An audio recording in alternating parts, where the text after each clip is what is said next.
selamat pagi pemirsa dimanapun berada. Seperti biasa sebelum melakukan aktivitas kita hari ini, kita akan mendengarkan renungan pagi dari Ibu Sitanggang. Sebelum mendengarkan renungan pagi kita pada pagi hari ini, kita sama-sama berdoa. Bapa yang baik yang bertata dalam kerjaan surga, kami mengucap syukur Tuhan berberkat yang boleh kami rasakan hingga pada pagi hari ini. Kami boleh bangun dalam keadaan sehat. Sebentar Tuhan kami akan mendengarkan firman-Mu melalui renungan pagi. Kiranya Tuhan menjamah hati dan pikiran kami, sehingga firman ini kami boleh mengerti dan kami lakukan dalam kehidupan kami. Hati umat-umat Tuhan yang mendengarkan firman-Mu pada pagi hari ini, biarlah berkat kesehatan, rezeki yang daripada-Mu boleh menjadi bagian mereka.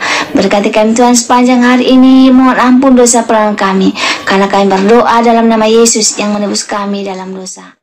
Amin. Judul renungan pagi kita pada pagi hari ini, bekerja demi cinta. Ayat intinya saya ambil dari Kolose 3 ayat 23. Apapun juga yang kamu perbuat, perbuatlah dengan segenap hatimu, seperti untuk Tuhan dan bukan untuk manusia. Saudara yang diberkati Tuhan, perjalanan cinta Yakub dalam memperoleh Rahel, kekasih hatinya, sungguh luar biasa. Yakub rela menanti dan bekerja keras selama 14 tahun untuk mendapatkan Rahel. Cintanya kepada Rahel telah menjadi sebuah kekuatan dalam melakukan pekerjaannya sehari-hari. Yakub dapat memilih untuk marah dan malas bekerja karena ia tidak memperoleh apa yang menjadi upahnya.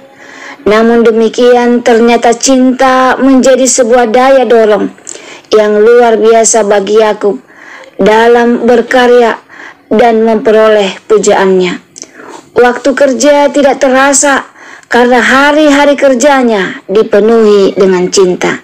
Saya percaya ketika hati kita dipenuhi dengan kasih akan Tuhan, pekerjaan kita akan menjadi yang paling produktif. Sebagaimana Yesus bekerja sekuat tenaga karena kasih-Nya kepada kita, marilah kita mulai hari ini dan seterusnya untuk bekerja dengan kekuatan kasih-Nya. Jadikan kasih Tuhan untuk memotivasi diri kita dalam melakukan setiap pekerjaan yang kita miliki. Apapun juga yang kamu perbuat, perbuatlah dengan segenap hatimu, seperti untuk Tuhan dan bukan untuk manusia. Saudara yang diberkati Tuhan, jika mungkin ada yang bertanya, mengapa kita mau melayani Tuhan? Karena kita mencintai Tuhan.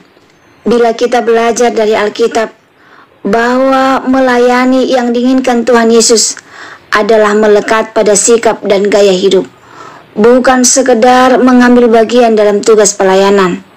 Melayani sudah menjadi panggilan dan tanggung jawab semua orang yang mengaku sebagai pengikut Kristus.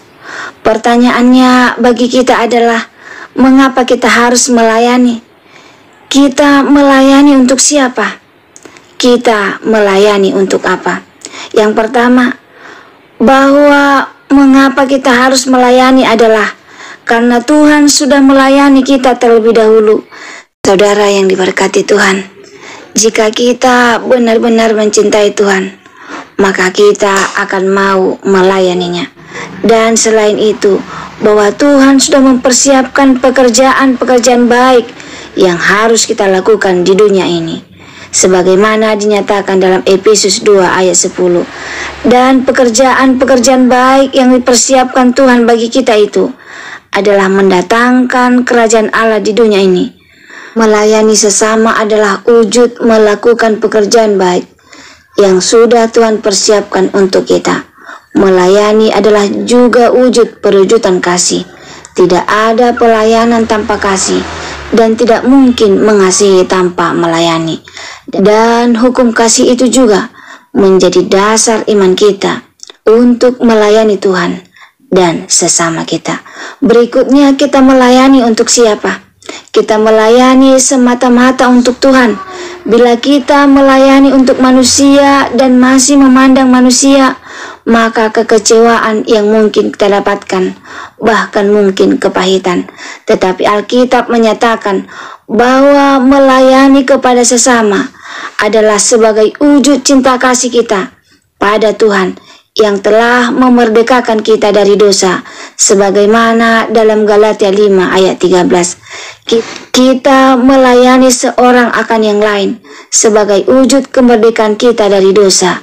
Kesaksian Injil Matius 26 ayat 40 tegas menyatakan, Aku berkata kepadamu, sesungguhnya segala sesuatu yang kamu lakukan untuk salah seorang dari saudaraku yang paling hina ini, kamu telah melakukannya untuk aku.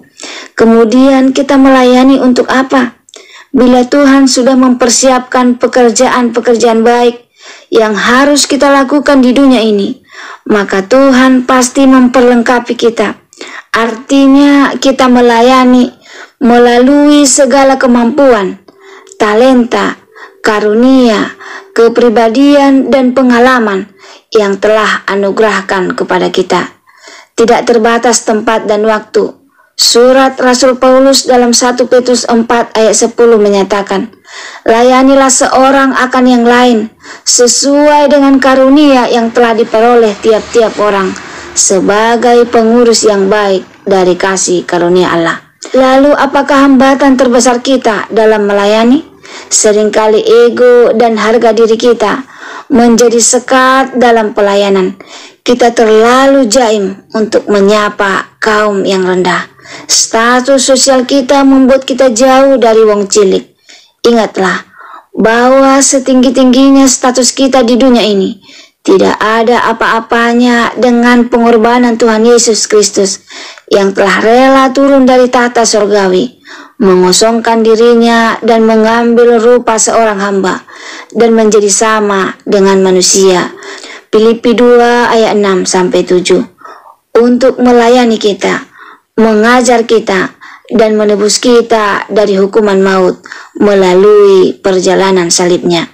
Jika kita benar-benar mengimani pengorbanan Kristus ini, maka tidak ada pelayanan yang lebih hina di dunia yang bisa kita lakukan.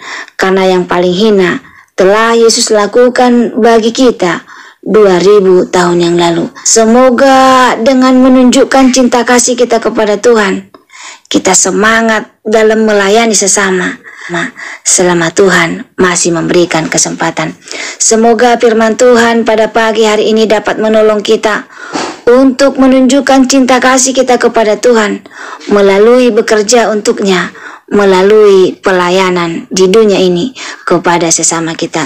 Jika saudara merasa terberkati dengan firman Tuhan pada pagi hari ini, saudara boleh like, komen, subscribe, dan share di sosial media kamu, sehingga akan semakin banyak saudara-saudara kita yang menunjukkan cinta kasihnya kepada Tuhan melalui pelayanan kita di dunia ini.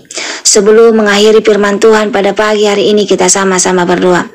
Bapa yang baik yang bertata dalam kerajaan surga, terima kasih Tuhan buat firman yang telah kami dengarkan pada saat ini, yang mengingatkan kami bahwa kami harus menunjukkan cinta kami kepada Tuhan melalui pelayanan kami, sehingga kami dengan penuh semangat dan sukacita dan melakukan pelayanan di dunia ini. Bantu kami Tuhan melakukannya sehingga kami mampu untuk menunjukkan cinta kami melalui pelayanan, melayani sesama kami, terlebih melayani Tuhan. Mohon ampun Tuhan dosa pelanggaran kami, karena kami berdoa dalam nama Yesus yang menebus kami dalam dosa. Amin. Terima kasih pemirsa telah mendengarkan firman Tuhan pada pagi hari ini. Sampai ketemu besok pagi. Terima kasih. Tuhan memberkati.